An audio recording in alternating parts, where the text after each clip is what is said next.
matter what, they want to collect their money. Zach Wilcox is talking about the locksmith company where he worked for 9 months. Now he wants to make sure you don't become the next victim of what he says is an incredibly lucrative business for the owners. I did $131,000 in sales in 9 months.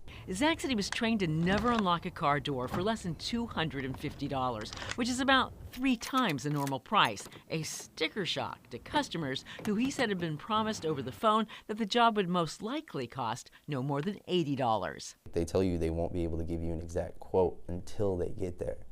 And that's when you should immediately know this is a scam. He says it's a company that operates so secretly that he was never even told its name.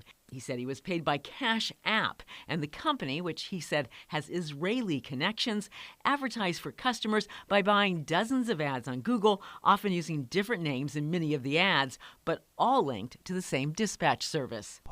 Multiple, Jerry's Locksmith, McGuire Lock and Safe, Greg's Lock and Key. Some of the names belonged to locksmith companies that he knew had nothing to do with the company he was working for. Over the past year, Fox 4 Problem Solvers has done multiple stories about people who say they were taken advantage of by a locksmith. And they said they would be $72. Including these two. Both were charged more than $500 to unlock their cars. That they charged him $871.70. And this man charged $340 to unlock his house.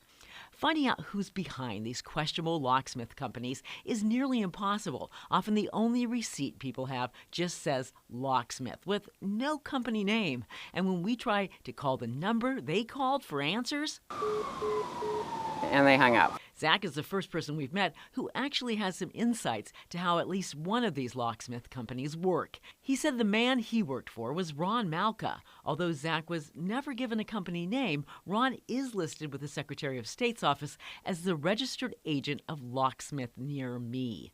We tracked down Ron to this house near the plaza. Linda Wager, I'm with Fox 4 News. And met this guy who was about to pull into Ron's garage. Inside the garage was a locksmith's van. We've had a lot of complaints about Locksmith Near Me, 24/7. Unfortunately, this isn't Ron, but he said he'd call Ron for us, and that's when the garage door started to close. Then he told us that Ron was out of town. Later that night, Ron called and even promised to talk to us in person about the allegations of overcharging and misleading customers made by Zach and another former employee. But Ron didn't keep that promise. Instead, we heard from Ron's attorney, who insisted Ron runs an honest business. He said the upset customers we featured on Fox 4 weren't Ron's customers, and that any former employee talking to us now is just trying to smear Ron's good name. Meanwhile, complaints about locksmiths keep rolling in. I think it's just pathetic. Larry McKinney hired what he thought was a local locksmith called Blue Springs Locksmith and Key. The locksmith rekeyed 3 of his locks, including a deadbolt, charging him more than $400, about 4 times the going rate. The next day, that deadbolt came out of the door when he tried to use it. I called them back and says, well, can you come and fix this lock? And they says, well, we'll have to get their supervisor to do it. He never heard from anyone again. To make matters worse, the address Blue Springs Locksmith and Key uses in its advertising is wrong. This address actually tracks to a realty company, not a locksmith. The owner of the realty company, who's been here for 16 years, isn't happy. Using my business address, and I've called them and I sent them an email. But has had no success. I don't know what else to do. Those who have worked for unscrupulous locksmiths or hired them want them to be stopped. They've even contacted the Missouri Attorney General's office. But so far, no one except Fox 4 Problem Solvers appears to be listening.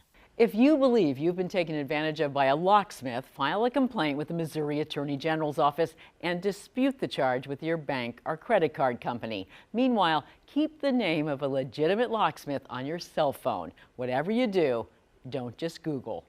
Linda Wager, Fox 4 Problem Solvers.